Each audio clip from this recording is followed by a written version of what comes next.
please watch the It films. Maybe you'll be on the same level as me with liking it. I don't know, probably not.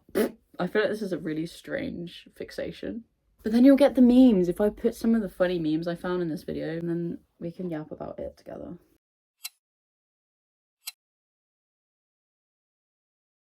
This time, I've got a pin. It says SS Georgie. So if you haven't watched part 1 to this video, I would recommend you go watch that first. I basically just read it, the book, and talk about my opinions.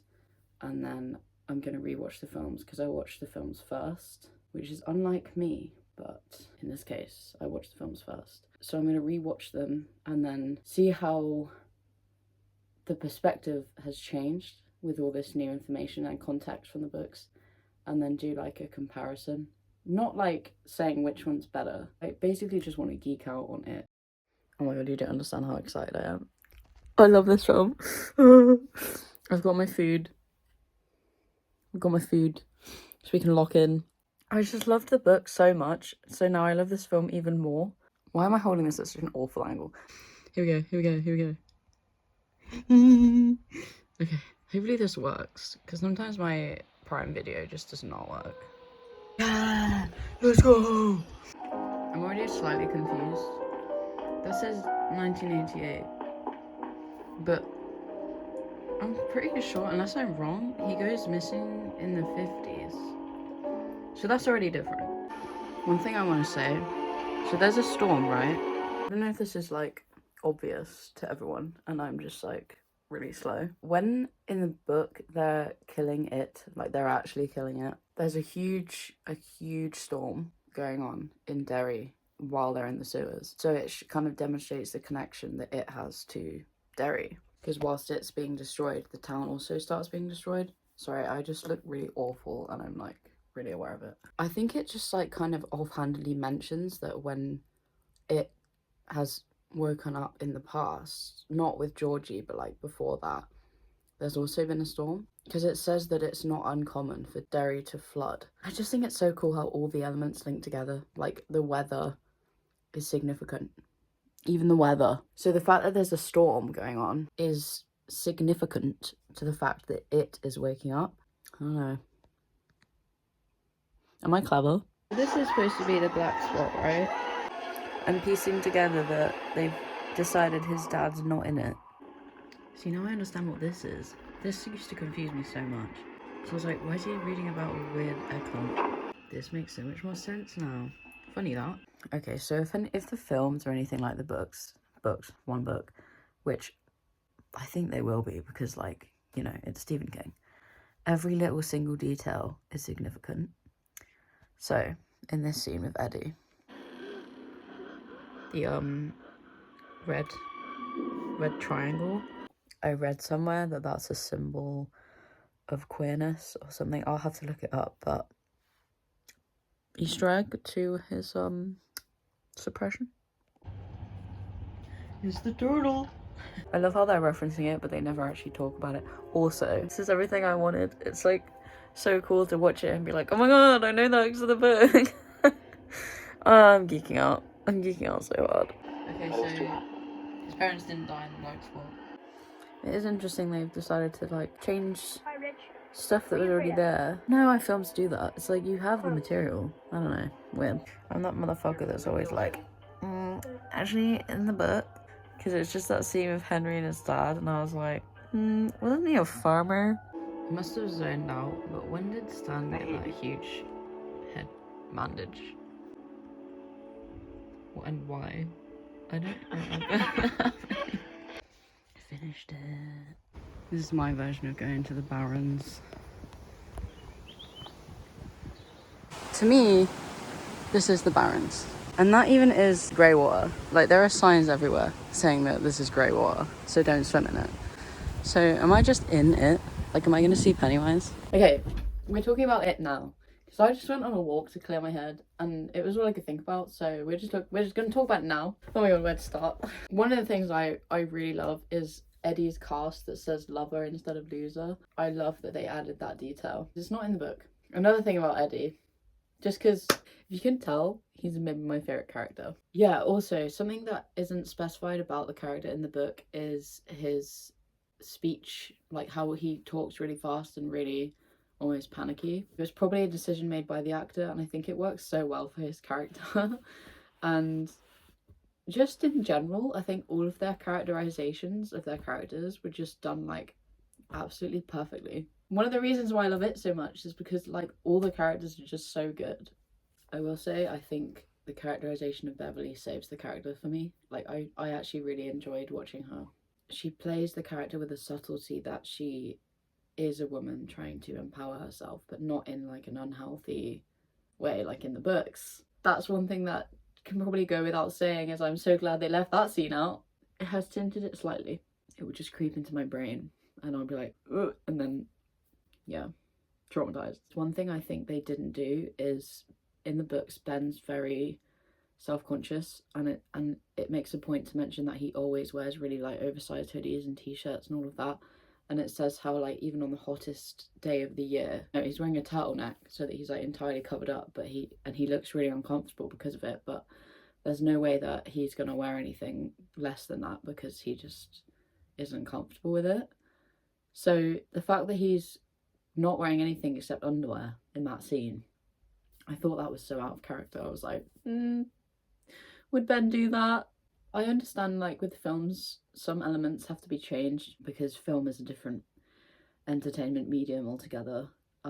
Like how they changed the sewers to the Neibolt Street house, because I think if they were going to film an entire film in the sewers, probably just, you know, it's easier to make it into a house. But I think if you're changing the fundamentals of a character, what's that for? What's that doing? You're just like, is it even the same characters anymore? Because if you if you change the elements of the story and then also the characters of the story, is it the same story? There was another thing that was along the same lines. Oh, like I didn't pick up at all in the film the different kind of relationships that we know the characters hold with importance. Like Eddie and Bill. Eddie like looks up to Bill so much and like loves him dearly in the books. They all do, like the whole group, and they all refer to him as Big Bill, but I don't think, unless I missed it, like I don't think anyone said Big Bill. I didn't really feel that intense attachment to Bill from Eddie. But I'm not complaining because they put their energy into Eddie and Richie, and that was very sweet. I can't wait to watch chapter 2 because I love them. I love them. Another thing I don't really understand is when one character has a role and then they give that role to another character. Something that happens in Harry Potter in the films, which we're not going to talk about that. I'm not even going to go there with Harry Potter. They give a lot of Ron's roles from the book to Hermione in the films. Anyway, we're not talking about that, but it's a thing, okay? And they did that with Ben and Mike, because the reason I noticed why Mike, when I was watching the films without having read the book, why Mike just feels really like shoehorned in there, is because they've given his entire character's role to Ben, because Ben does all of the historic research, and Mike, they've changed his entire backstory. Like his parents died when in the books they didn't die, and he actually has one of the most healthy parent relationships out of all the characters. But no, they completely changed Mike and his whole storyline. I don't really understand why. It just makes him seem like he's just there. I don't know, is this film gaslighting me? Because now I'm like, maybe Mike's dad is dead. Like, I know he dies, but I'm pretty sure it's once he's a bit older. Moving on to more positive notes. I really love all the little references that I can now pick up on, having read the book. Like, just when they're in the quarry and is it Ben? Something touches his leg or something and he's like, what was that? And then Bill's like, it's a turtle. I was like, the turtle. They still stuck to the fact that it's Beverly that injures it the first time they go to Neibolt Street. And then, yeah, because she's the one that injures it when Eddie breaks his arm. Because in the book, she's the one that's been given the slingshot. And she's the one that they've all entrusted the role of killing it. I don't understand where. Obviously, she was the one that went into the deadlights, not Bill. Then the way they got her out was just like giving her a kiss, and I was like, I don't know where that came from. I feel like it may have been pulled from the essence of that scene with the whole idea that like strengthening their bond as a group. I'm not mad about it though. Like I'm rooting for Ben with Beverly. Obviously the biggest change they do is changing it from always flicking between the past and the future to an entire film of just when they're kids and then an entire film when they're just adults. But I think that really works as films. And I'm not mad about it because then it means we get a whole film of them when they're children and then a whole film when they're adults. And I love both of them. Yeah, that's like probably one of the biggest differences. Now I'm so ready to watch chapter 2. I think I find it so difficult to choose which one is my favourite, but it might have to be chapter 2. I just love them. Richie and Eddie. And then also Ben. Always love Ben. He's so sweet in the first one. He's so sweet. I just want to protect him. I'm actually very excited now to discover what else I've not noticed before, but now I'm going to be like, that's a reference, that's a reference, that's in there because of this. I don't know why this is so exciting. Let's get to it. Crocheting this time.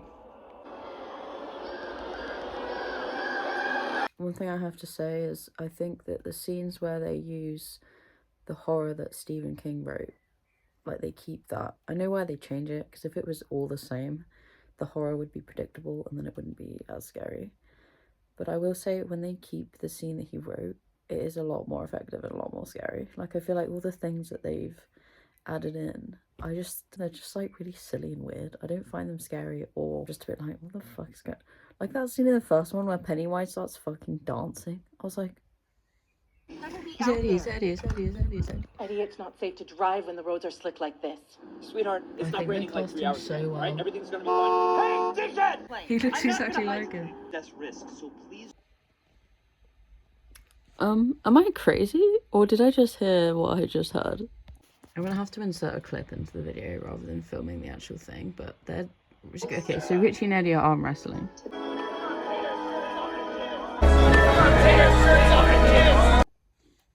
You heard that too, right? Okay, so this scene is instead of the vision in the smoke.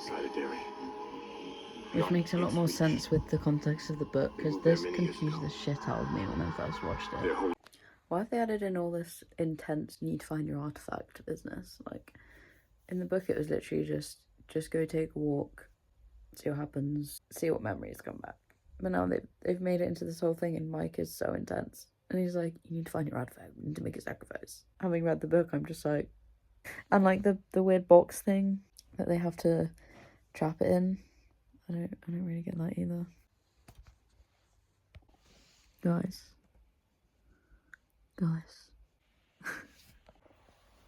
That's Stephen King, right? Not him pulling a Stan Lee. Oh, this pisses me off. He's a married man. He's married. Like, yeah, she is too, but she just left him. But he did not leave his wife. Shitty man. I was gonna say, this whole plot point with Bill and the child and chasing around, I really didn't like. And I was thinking about it and I was like, why is this in here? Like, it just goes fucking mental. And then I was like, wait a minute. It's like the whole point, isn't it? Because in the book, when he comes back as an adult, there are so many times where he thinks he's just gonna go insane. Like, he's bordering on just like losing it completely. So, yeah, I'll let them off. It's like their way of showing that visually, I guess. What is this ritual? Well, so Mike's not supposed to be there. He's supposed to be in the hospital, and they're supposed to be in this circle holding hands going, send Mike up out. They're doing that now, but just not with that intent. Send Mike up power.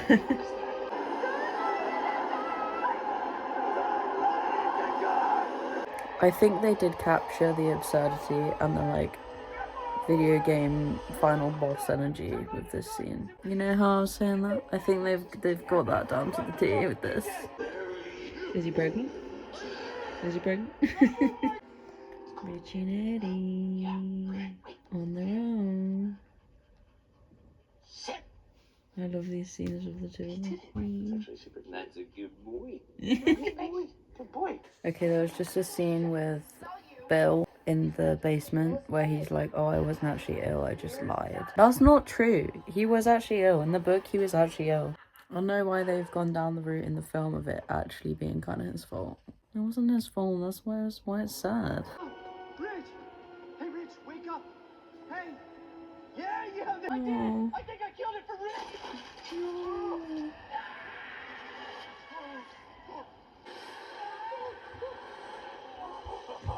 Not my Eddie. Not after that wholesome moment as well. I saw someone say online, because last time Richie saw that Bev was brought out from the deadlights by Ben kissing her, and the first thing he sees when coming back from being in the deadlights is Eddie leaning over him. So they were like, I wonder what he was thinking happened. Right, Richie?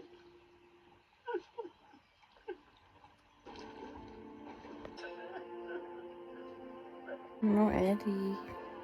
I know it happens, but it always makes me sad. Bro, they're not forgetting in the film. I forgot about that detail, but they're not forgetting each other. You decide what you want to do? I prefer that change. It's too sad if you think about, like, they go through all this together and then they just don't remember each other. Guys, this scene is so important to me. Okay? Are you fucking serious? I forgot about this. Oh my God. You proud? It's canon, like, undeniable. Someone worth holding on to. People debate if Eddie felt the same, but, like, come on. Alright, it's just finished, so let's get into it. Let's do it right now. Right. I have some thoughts. Immediate thoughts about the ending. Okay, so there was that whole, like, letters. Stan sent them all a letter explaining that he was too scared to go back, so he took himself off the table. Because the book gave me a whole new understanding as to why he did that. Because I forgot about those letters. I was always a bit confused as to why he did that. Because if he didn't go back because he was too scared of it and too scared to die, killing yourself is dying anyway. So it didn't really make sense to me. You're scared of dying, so your solution is to die. It never really made like 100% sense. So the book made me realise that because in the book he says something about the turtle, something like the turtle can't save us anymore. And the whole thing about the turtle, if you didn't read the book, is basically like, if you think about it as the devil, the turtle is the angel. And it turns out the second time they go back to kill it, the turtle is dead. So angel and like good is dead. So I think Stan, as a very religious person, if he suddenly realizes somehow that the turtle is dead, he knows that there's no hope and he doesn't want to live in a world where there's only it. That made a lot more sense to me as to why he would choose that option. So to then make it not that in the film and to make it just that he was scared to die, so then he killed himself instead, it doesn't work as well. So that's my thoughts about that. I have some other thoughts. Okay. Eddie, I'm really disappointed that they changed his last words, because they're quite significant in the book, and I think that's partly where they got the plot line about Eddie and Richie to enhance it in the films. Is like, you know, his last words seem very significant. So it just annoys me that they changed them to be silly and goofy, like him just being like, I fucked your mum. Because if his last words had been the same as in the book, I don't think people would be questioning as much as to whether he liked Richie back. Because I think he did. So that's annoying. I'm annoyed they didn't put that in there. I like that they made the kind of atmosphere of the film a lot more comedic. I think chapter 2 has to be my favourite one. Like, I love chapter 1, but chapter 2 just has to be my favourite. I really love the group dynamic, especially Richie. I just love Richie so much. And Richie and Eddie together, I love them as well. Like, they're good in the first one, but it's a lot more subtle in the first one. But in the second one, like, their dynamic just carries the entire film, honestly. I'm gonna have to go back on YouTube and just watch like compilations of them or something. Like, they're just so good. They're just so good. Something else they didn't go into, which you wouldn't know unless you read the book, which I know now. I'm just basically bragging about how much I know about these characters now. I'm like, did you know that Eddie has this freaky ability to know exactly where they are and where they need to go? Like, he has like a GPS in his brain, and they don't use that at all. That's just another fun fact about Eddie. And then something else, like, there's obviously that flashback where they're in the clubhouse, but they're in the clubhouse a lot in the book. Like, that is where they hang out. And it's a bit of a shame that they didn't use it more. I do still like that they put that in there, especially like the little scene of shower caps, and then Richie being like, they're so stupid, and then Eddie immediately being like, and taking it off. Like, care about his opinion, do you? I feel like I said most of the other things like as I was watching it, and now I want to read the book again, but I'm not gonna, because I have a reading goal that I'm working towards, and I think reading the same book multiple times, I'm not going to count. And also that would just take me too long. So overall, I honestly think this is one of the better book adaptations that I've watched. Obviously there is generally good book to film adaptations, but maybe I'm biased because I watched the films first and I like them a lot. I just really appreciate how they did it, who they cast. I love all of it. I thought they did such a good job. So yeah, if you haven't got into it or the It fandom, you should. And now I feel like I need to show you some memes. I'm just gonna have to put them up on the screen as I talk about them because I'm filming on my phone. This one, I fucking love this one. I've already used it, I think, in the other video. But especially after rewatching the film, I just love it so much. Like that scene where they open the door and the dog's there, and then they just both start acting like really cute, and then I just started imagining if they like lived together and had a dog, like how wholesome. Anyway, that's not a meme, that's just fan art. Also, this one's so funny. That's just something I can see happening. Sorry, I'm like sharing these with you now, like we're just hanging out. That's so true. That's why he froze up, because he remembers. Ah, shit. Oh, there's so many fucking ready memes. It's so funny. The one where they all hug and then they just stand there awkwardly. This fucking one. I think of this quite a lot. Every time this fucking song is in my head. I'm just gonna find one to leave you with, and then that'll be the video. That was my It review. Hope you're as obsessed with it as I am now. Read the book if you haven't, and please don't let your opinion be tainted by that one scene at the end. It's a really good book other than that. I'll end the video now, it's been way too long.